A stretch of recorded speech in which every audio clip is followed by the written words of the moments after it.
Now, from CBS News Miami, this is Facing South Florida with Jim DeFede. Welcome to Facing South Florida. I'm Jim DeFede. In February 2023, Miami-Dade's trash incinerator burned to the ground. Talk about irony. As a result, the county is now hauling much of its trash out of the county on trucks and trains, a system that is both expensive and not sustainable. The facility needs to be rebuilt. The only question is where. There are 3 sites under consideration, including an old unused airport known as Opa-locka West, which is just south of Miramar and on the edge of the Everglades, which would certainly have environmental concerns. There is a site in Medley that is probably too expensive. And finally, the county could just rebuild on the exact same site in Doral, where it has been for decades. But Doral doesn't want it. So what do we do? Well, joining me today is the former mayor of Doral and the current commissioner for Doral, or for that area, for the county commission, JC Bermudez. JC, thanks for coming in. Jim, thank you for the opportunity to be here with you and those who are watching. And you know, you are opposed to the site being rebuilt in Doral. Correct. And you favor the Opa-locka site. The site, which is confusing. People think it's Opa-locka, but it's not Opa-locka. Right. It's an old airport facility called Opa-locka West. Right, which has been renamed Airport West. Airport West. Yeah. People of Opa-locka don't want to be associated with it anymore. And it's right there on the UDB. So why? So let's just start. Why do you favor that site as opposed to rebuilding in Doral? Well, for 2 reasons. And as a matter of fact, I don't favor Medley either because it's close to the residents. So in both cases, both the Medley site and the Doral site, it's too close to the residents, not only of each municipality, by the way. But the other factor is the administration has indicated that they want a campus, which would not include just a resource recovery facility. I have no objection to that, the recycling, other things that could come into play. And the only place I think that we could really do that effectively is on this old airport site that's been decommissioned, where we already store some of the sargassum, for example, has been put out there for a while, for the last 2 years or so.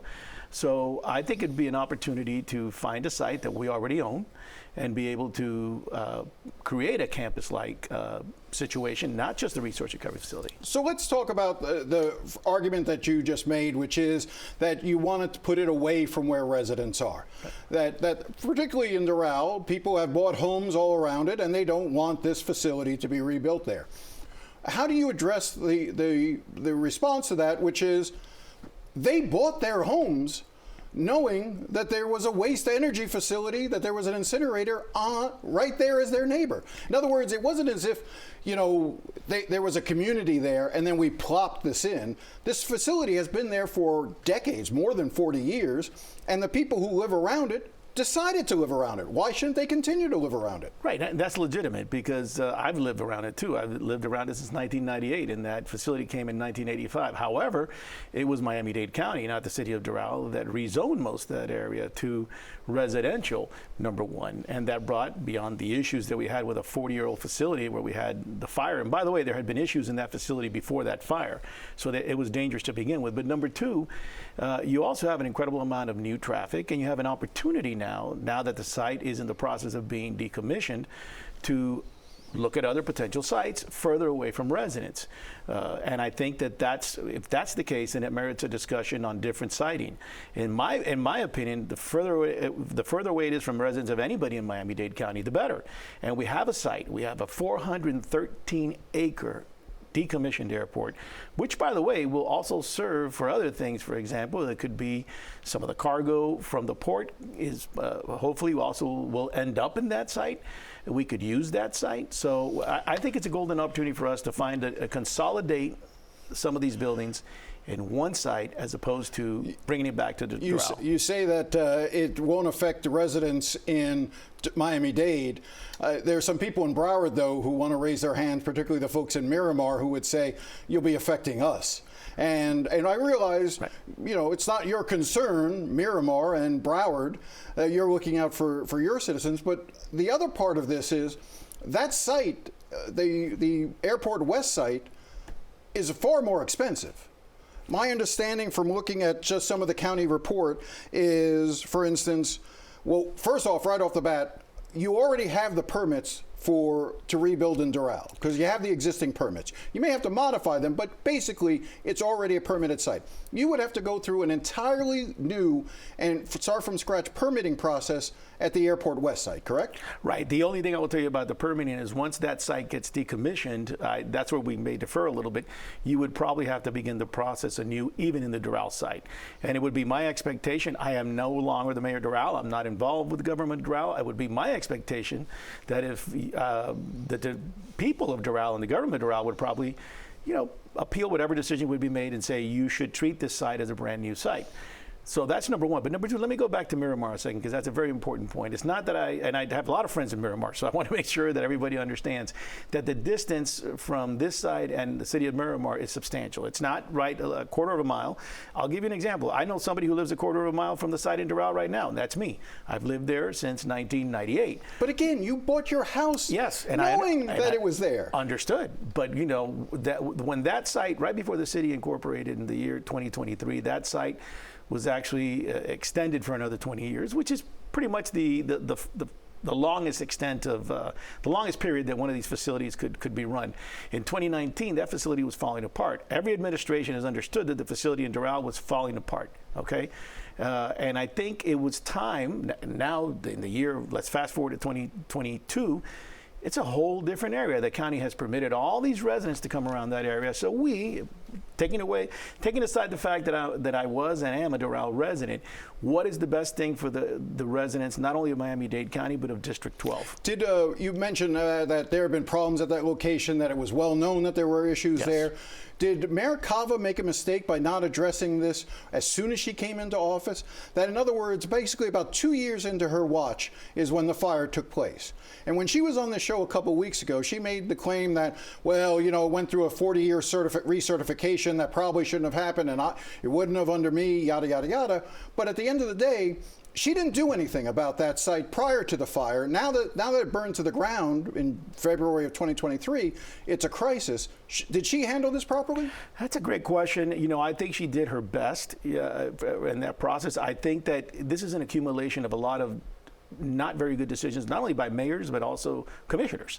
It was clear, I was still the mayor of Doral when I had meetings with the prior commissioner, the person I replaced, and with the mayor, saying, we have to be careful to not extend these operating contracts too long, because this facility is not going to be able to make it much further. And I think everybody was kicking the can down.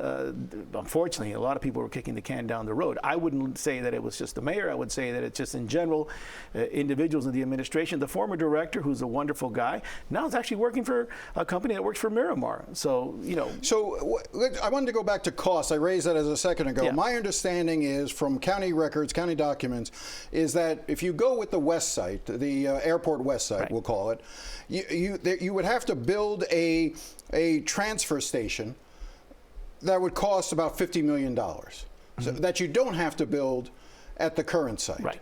You would also it would also cost more in terms of operating and construction. The Airport West site would cost more than the Doral site. It's also my understanding, and I'm not as clear on this, is that you may have some issues being able to collect on some of the insurance from the fire if you move it to a different site. Is that your understanding as well? No, well, I asked that question, and the county attorneys have told me that the county attorney handling this is that he does not believe that's the case. He believes that it's not site-specific to But it's going to be an area of contention. It could be, but so far we've had good dealings with it. But I think it is important. The cost is important to talk about, because one of the things that maybe the mayor and I defer on is I don't think that we necessarily have to say this has to be a traditional process to pay for this facility. A public-private partnership is possible. There's a possibility that there may be another site in that area that with a land swap could actually benefit Miami-Dade County substantially. Well, let me ask this, because it comes down to this. And talking to other commissioners, I've gotten the impression that they would only be supportive of taking it out of Doral, because since Doral would be the cheapest, would be the least expensive option, that if they go to the Doral, to the Airport West site, that Doral would have to make up any difference, any additional cost as a result of putting it there, Doral residents would have to pay. Do you support that? Well, it would. That really is up to the city of Doral. I would agree to it only if, in fact, it would be beneficial for the goal of getting it away from residents. I don't have an objection to it. I've been in discussions with the mayor of Doral and the prior interim manager, and also with the administration. I understand they've been speaking about it. One of the considerations, Jim, something you mentioned, would be that a transfer station would stay in the existing site in Doral, and that would facilitate then moving it out further west. And that's a decision that the Doral government has to make. But I want to add one thing that's very important to this. This is a decision that in the long run will make a difference for everybody in Miami-Dade County. What I was tasked with was my colleagues. The original report indicated that the best thing would be 2 plants, one in the south, one in the north. I went out of my way to make sure that my colleagues understood that the new sites that would be considered would be in District 12. Nobody wants this in their district. I went out of my way to make sure we found new sites. I think we've done our job. But you see, now we need the help. You see the part that I'm raising with regard to costs is Doral residents don't want this in their neighborhoods because even though they bought houses like yourself when it was there, they don't want it around them. Then they should be the ones who should pay the bill of any additional cost that's incurred as a result of moving it to a different location. And I'm not saying if a process, I'm not saying that if the process is proper that shouldn't be the case. I don't disagree with some of my colleagues on that. In fact, I think to be able to get the new facility where I believe it should go, which is in the airport west side or Opelika West, whatever we want to call it, if that's what it takes, I would be supportive of that. Well, by the way, and I think you're going to have huge environmental issues because you're right there on the ecosystem for the Everglades. The Army Corps of Engineers, the state of Florida, the federal government is spending billions of dollars to improve the water quality in that area, the flow of water. And it just seems to me putting a facility like this right there on the edge, you're going to have a hard time getting it permitted, and you're going to end up with a whole lot of lawsuits, and this is going to be dragging on for the next 6, 7, 8, 10 years, is my guess. Well, Jim, I understand what you're saying, and having dealt with the Army Corps of Engineers in many instances, I understand. But the reality is that the site closest to Everglades National Park is Doral.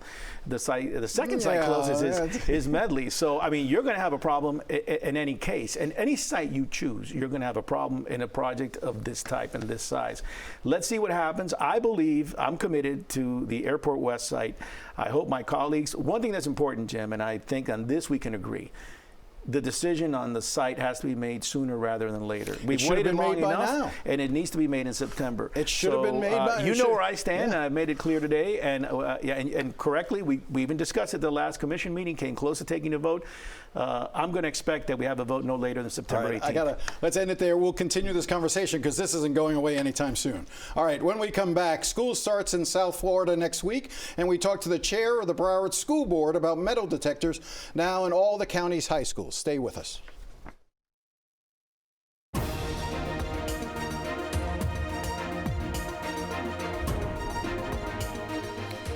Welcome back. On Monday, students in Broward will be heading back to the classroom, but for some, they are going to see a number of changes, including metal detectors. This week, I spoke to the chair of the Broward School Board, Lori Alhadeff. So safety and security is a top priority of the school board, and we want to make sure that weapons don't get into our schools. And so metal detectors is one of those additional layers of school safety protection to prevent weapons, knives, vapes from getting onto our campuses. And we want to make sure that every high school in Broward County Public School had this additional layer of school safety protection. And I believe that it is going to really help to create a safer environment for our students. You know, when Broward announced they were doing this, folks went to Miami-Dade, and Miami-Dade said, we don't think that necessarily works. We don't think the studies show that it improves safety. We don't think that it acts as a real deterrence and can give a false sense of security to students. How do you respond to that? So as a mother who lost their daughter in a school shooting, Alyssa, I want to do everything in my capability as a school board member to protect our children in our schools. And so I do believe that metal detectors will help serve as a deterrent from students to bringing those weapons into our schools. So they're going to think twice. And I want to make sure that we have these layers of safety protection in our schools. I know from your personal experience, safety is paramount for you in terms of it's one of the reasons why you ran to be on the school board. It's probably the single issue that drives you most in terms of your time on the school board. You know, I guess I want to take a small step back and just sort of say you couldn't have envisioned this was going to be what you would be doing with your life prior to what happened at Marjory Stoneman Douglas. This wasn't, you had no intention of ever running for a school board or anything like that. I'm just wondering in these years since, how have you grown into this role and how do you shoulder this responsibility that you now take on? So I was a teacher before. I was a stay-at-home mom for 14 years. And then when the tragedy happened, I turned my pain and grief into action. And I knew for me, in order to make change here in Broward County Public Schools, that I need to have a seat at the table. And so I've been the chair of the school board for the last 2 years. This is my 7th year on the school board. And I will continue to fight every single day to help to create those layers of safety protection in our schools to make sure that that tragedy never happens again. Does it help you with your grief? Does it provide you some level of solace? It does help me with my grief as far as I know that I can take action. On Valentine's Day, I had no ability to do anything. And so now I'm able to use my position to be able to make an impact and make a difference and know that our schools are safe at Broward County Public Schools. Another issue this year is sort of, I don't want to say a new policy, but a modification of a policy with regard to cell phones. Cell phones previously had to be on silent. Now they have to be on airplane mode. Now, the one criticism that I've heard is that there's no real plan being discussed with teachers. I've talked to some teachers in the district. They're not sure how they're supposed to enforce this, what the plan is going forward. I don't think teachers have necessarily had a chance to really discuss it much with their principals. So are you concerned as to how this is going to get rolled out? So we want our students to disconnect to reconnect. You know, we had COVID where students were socially isolated and then back to school, but our students are so engaged in their cell phones that they are not focusing on what the teachers are teaching. And we want to increase their ability to be able to have relationships with other students, to be able to focus, to prevent cyberbullying, to prevent when fights break out and then students are taking out their cell phones and filming it. And so this is one way, and I know that the rollout and the part with the teachers, there still needs to be conversation. So I will bring this feedback to Dr. Hepburn I know that focus on how are we going to prevent students from being on their cell phones. We ask them to turn their phones off or put into airplane mode. So we need to continue to have those conversations with our teachers, but also with our students, because our students, they're thinking about this as like a punishment, and it's not. We want them to be more engaged with their peers and also to be able to focus in class on what is being taught to them. So we know that we can continue to be that A school district. Why not just forbid cell phones in classrooms entirely? Require that at the beginning of the day, they put them in their locker and they don't get to take them out again until they go home. So most schools don't have lockers, but they have backpacks. And, you know, in case of an emergency situation, we do want to have students the ability to call their parents to let them know that they are okay. I'm going to ask you one question with regard to salaries. I know that you've done well in terms of providing more for teachers and for others, but I'm told, and I'm just going to raise this with you, the support staff, the teachers' aides, there aren't very many of them anymore.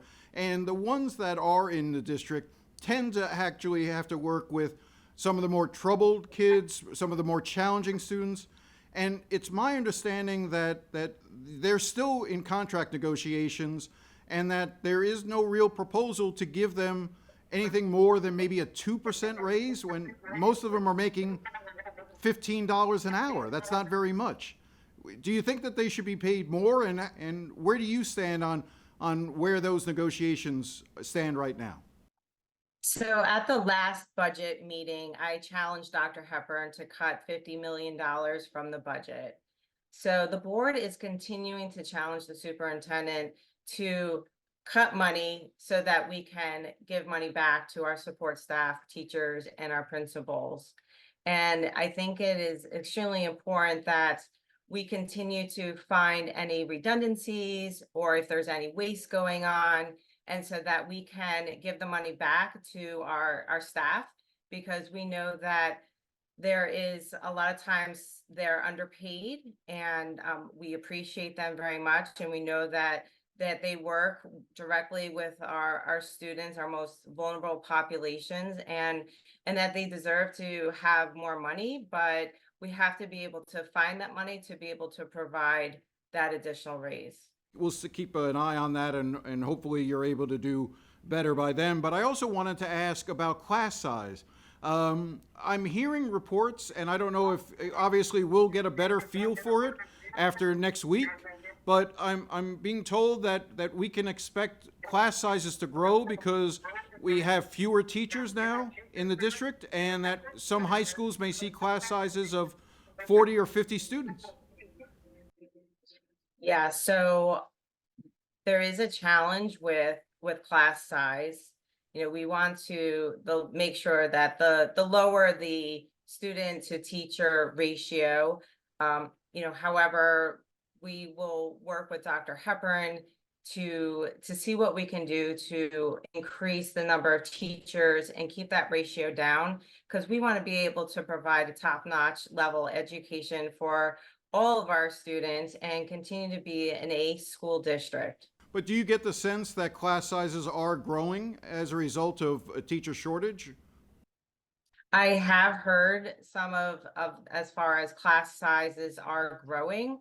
I know that we are continuing all the time to try to hire new teachers to be in Broward County Public Schools. I have not heard of any type of teacher shortage. But I will continue to discuss that with Dr. Hepburn to make sure that all of our teachers, we have enough teachers in our schools. You know, I remember the last time I interviewed Dr. Licata, Peter Licata, we spent a lot of time talking about the idea of closing some schools or repurposing some schools. And I know that plan started to move forward and then got pulled back. And I guess the district is now reassessing what to do. As you approach this with the information you've been given so far, and I think there's been a fair amount of information out there, are you under the belief that some schools should be closed or repurposed, or do you think that the size of the district should stay where it is in terms of number of facilities? Yeah, so I definitely think that there should be some schools that should be redefined or repurposed in some capacity, or even closed. We can't continue in the same capacity with not having the number of students to be able to fill those seats and to be able to get that FTE funding. But we need to have those creative conversations with our families, with our communities, to see what is the best needs at the school. And I know that the board will be having these conversations soon. And I believe that Dr. Hepburn will make sure that the right things happen in those schools for our students and our families. We'll be right back after the break.